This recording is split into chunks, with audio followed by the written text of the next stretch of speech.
Hello, this is Taha. This is Anaina, This is Movie Masala. and we're here to yap at you about films we've watched recently. And today, we're again doing something different. We're talking about our most anticipated films of 2025. Yep, the calendar year has changed, and we're here to talk about what new films are coming up that we're looking most forward to. We're each going to talk about 5 films, one of which we have in common, which we're going to start off with, which is Mickey 17.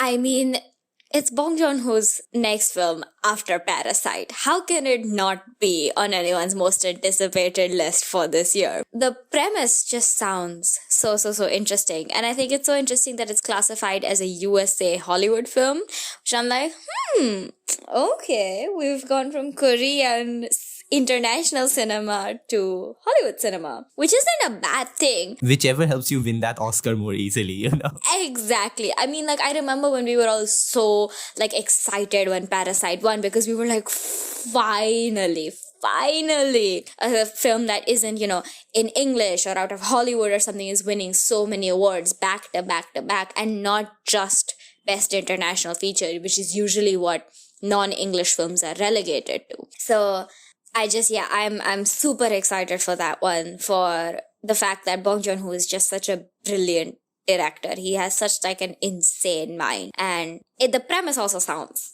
fucking amazing. Yeah, going on the premise, I am so excited by it. It is sci-fi. I love sci-fi. It is a comedy as well in a lot of places, while also being a satire and a commentary, obviously on work culture and the disposability of labor and everything. It stars Robert Pattinson, and I cannot wait to see him in this role because I think he's a wonderful actor, and just him getting to show off his more emotional chops as well as his comedic chops. I'm so here for that. Again, the premise sounds so interesting. The concept is and it's just Bong Joon-ho. I have such high hopes for this film, and I just cannot wait to go watch it, honestly. 100%. Okay, so I think now our lists differ. The next one on my list is The Rabbit Trap, which is Dev Patel's upcoming. I mean, I'm always going to plug Dev Patel. And it's really upcoming film. And it's something that's really out of kind of field for me. It's kind of like a horror, thriller, psychological film. I will still watch it. Oh my god, Dev Patel might get you to watch horror. Dev Patel might just get me to watch a horror film. But yeah, I mean, it's about this couple who kind of get relocated to this small cabin in Wales, like a small isolated cabin in Wales, and then creepy things start happening. And it just sounds like something that would terrify the living soul out of me. But I think seeing Dev Patel's face might make it better. But yeah, I do want to, the reason I picked this is because I want to diversify into kind of the kind of films I watch. And I feel like this would be a good kind of fresh perspective on horror, which is not specifically body horror, which kind of really creeps me out, but also is not the kind of usual thing you watch at sleepovers with your friends, which is all stabby ghosts and nuns or whatever. I am just happy you're watching horror films. But yeah, so that's my most anticipated. Okay, moving on to mine. Again, you know me, I love superheroes, and my favorite one is Superman, right? And James Gunn is making a new Superman movie, part of the new DC universe. A teaser trailer just dropped yesterday, and I am so beyond excited for this film. I think Cornsworth is an incredible cast for Clark Kent. Nicholas Hoult looks like a great Lex Luthor. Richard Brosnan for just every single casting feels so good on point. I'm especially here for Nathan Fillion's Guy Gardner Green Lantern. Cannot wait for him to be punched in the face. This, again, the reason I love Superman is because he's supposed to represent what's the best in humanity. Just supposed to represent this incredible idea of what a human being can be. This incredible best that we are just incapable of ever being up to. And that's what he's supposed to live up to. And I think the trailer does do a lot of good things. It also has Crypto the Superdog. And when I say that, I mean, it genuinely feels like Gunn is oh, I'm going to do the comics. I don't care how dumb and how quirky these things can get. You're all here to watch Superman. we're going to like watch what Superman truly is, and we're not going to act like this needs to be grounded. We're not going to act like this is for kids or whatever. We're going to make a proper Superman movie. We're going to add the other elements that other people also enjoy. And I'm just like, yeah, like this movie might feel stuff like based on the initial read, but I just have a lot of hope in James Gunn to really make this true. I think all three Guardian films were good films. And I'm just so excited. Like, honestly, this one might be my most anticipated film for the upcoming year. July 11th, I will be there first day. Incredible, amazing. I've got a superhero film as well. I've got Spider-Man Beyond the Spider-Verse. And I think a lot of people aren't expecting it to come out in 2025. I'm going to still be... Fingers crossed. I mean, it does. I mean, people have been waiting for this movie for a long time. And it's no wonder why. Like, I initially did not get into the Spider-Verse, this particular set of movies, because I was like, I mean, it's Spider-Man. What different can they do with it? Blasphemy to my ears. And then I just watched the first one and I was blown away. And then I went and watched the second one in the cinemas and I was just like, wait, is this it? Is this the film? Where is the rest of it? Where's the rest of it? I mean, the second one must be... Exactly. It's like the third one, the third part, which continues the story, must be coming soon, right? Right. And it's finally supposed to come out now. And I cannot wait. Not just so that I know what happens next, but also because it's just such a joy and pleasure to watch those films. They're animated brilliantly. The music always slaps. And it's such an amazing cinematic experience to watch an animated superhero film that just exceeds all your expectations. Because kind of Marvel fatigue is real. I 100% agree. Like, honestly, the effort these films have is so monumentally insane that you can watch this film 5 times and still feel like you got something more out of it. Exactly. And it for me, it doesn't fit into the Marvel fatigue category. And I mean, my excitement to see Marvel films is like significantly died down, but it will never die down for the Spider-Verse movies. It shouldn't. Okay, moving on to another animated film I have for this year, which is Zootopia 2, which at least I know will be out this year. The reason I put this ahead of something like Lelio, which was also another Pixar film, is because I want to see what they do with Zootopia. I think the premise is a really good way to do class and social commentary.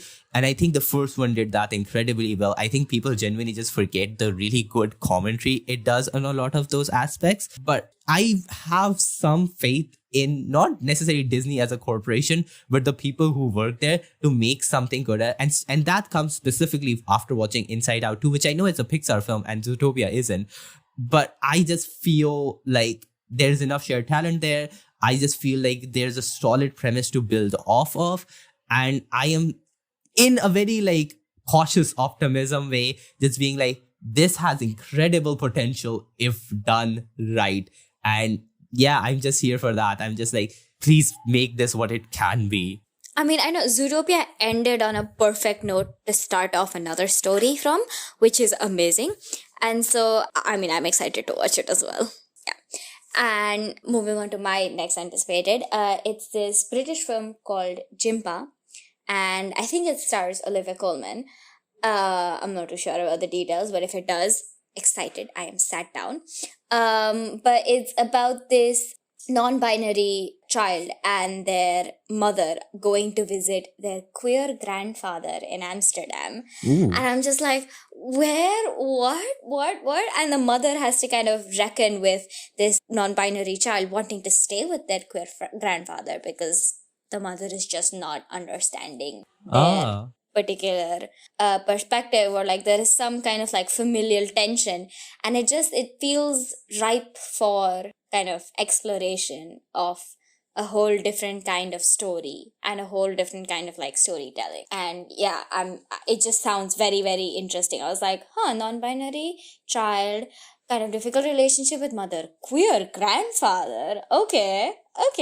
Yeah, it feels like it's genuinely doing something interesting. Exactly. It feels like it's genuinely trying to do something interesting and genuinely trying to kind of tell a emotional, heartfelt story. Yeah. Okay, moving on to my fourth pick for this list, which really summarizes the types of films I enjoy, which you just saw me talk about Zootopia and Superman. And this, I'm going to talk about The Brutalist, which is a 3.5 hour period piece drama starring Brody as like he comes to this new city as an immigrant, as an architect trying to rebuild his life in America. This film has had so much hype, specifically of Adrian Brody's performance. And you tell me that the film's runtime is 3.5 hours. And for most people, that's a turnoff. And I'm going like, I think I'm more excited now because like either this is going to be incredible or I don't know, I'm just going to lose 3.5 hours of my life. We'll see. I love a good period drama as well. Again, set in post-war history. I think you can do so much with like themes, history, like set design, all of that. Again, it just has a lot of potential. And I am just like, again, I don't know much about this film. It's genuinely just the buzz around it. It's saying that Adrian Brody, who I know can do a lot of these types of film really well. And again, it's just the idea of like, oh, strap in, you're going to like get a lot of like actual context on the period as well. And it's a 3.5 hour historical drama. And I'm like, you know what? Yes, I am the type of person who will watch that. You got your target audience right. You do not need to convince me further. And again, A24, you have my basic trust that I think you can make a decent film 9 out of 10 times, even if films I don't enjoy of yours. I understand why they needed to be made and appreciate their value. So yeah, I'm going to be there to watch this 3.5 hour film. I don't think most people will be. And I'm fine with being that person. No, I mean, it genuinely does sound really, really interesting and a very different kind of period piece that's more about kind of arts and culture rather than war, which is what a lot of period pieces end up being about. So yeah, and my last anticipated film is this Chilean film called The Wave, directed by Sebastián Lelio. And it's completely like from out there, like no one's heard of it. It doesn't even have like a poster or a title card on Letterboxd, but it just sounds really interesting. It's about this girl who's a dedicated music student, and she gets involved in the feminist movement on her university campus, where they're trying to kind of bring attention to harassment and abuse suffered by the women. And she, in this kind of excitement of protest, experiences that same harassment and abuse, and then kind of the story progresses with her reckoning with that experience and kind of learning to share it as part of the movement, as part of the protest as well. And I just feel like it's such a interesting premise, not just because of, you know, kind of the story and where it's set, kind of like this Chilean environment, which, you know, people in international audiences tend to kind of completely disregard Latin American cinema when it's kind of constantly produced such good films. So for that context, and also rumor has it it's a musical, which if it is interesting.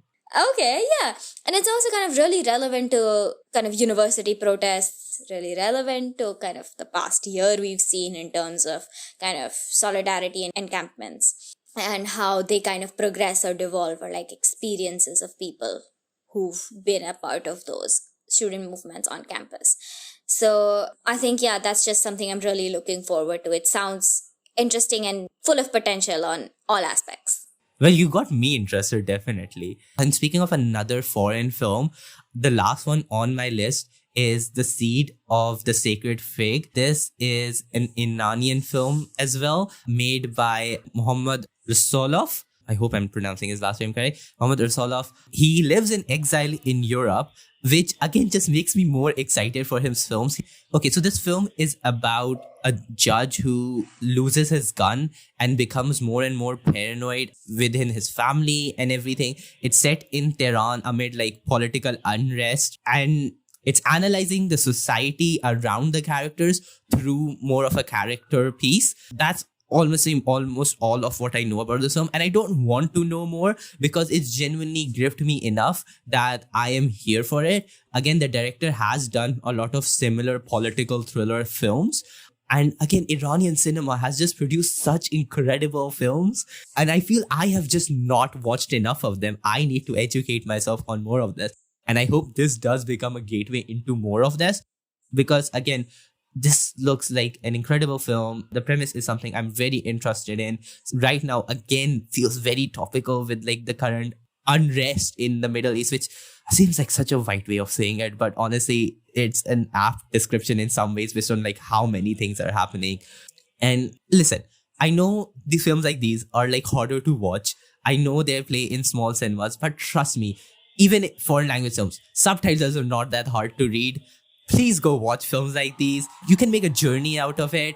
These films are incredible and they just make you love cinema from so many different places and makes you understand like how different perspective really adds to cinema as well. Like I cannot genuinely want to see Iranian unrest, Iranian culture, the religion, all of that coming into play with the film and just how it makes that so incredibly fun. So yeah, I am just really excited for The Seed of a Sacred Fig. To go back to the man we started with, Bong Joon-ho, as he once said, if you just get over the 1-inch barrier of a subtitle, you can open up a whole world of stories in cinema. Exactly. And yeah, I think that's the perfect note to end on. 100. I love that quote. I absolutely adore that quote. So yeah, those were our most anticipated films of the coming year. I hope you get to watch them as well. And we'll be here to talk about other films that we watched throughout the year. So stay tuned as we talk about more films that come through this year. We analyze and yap about them.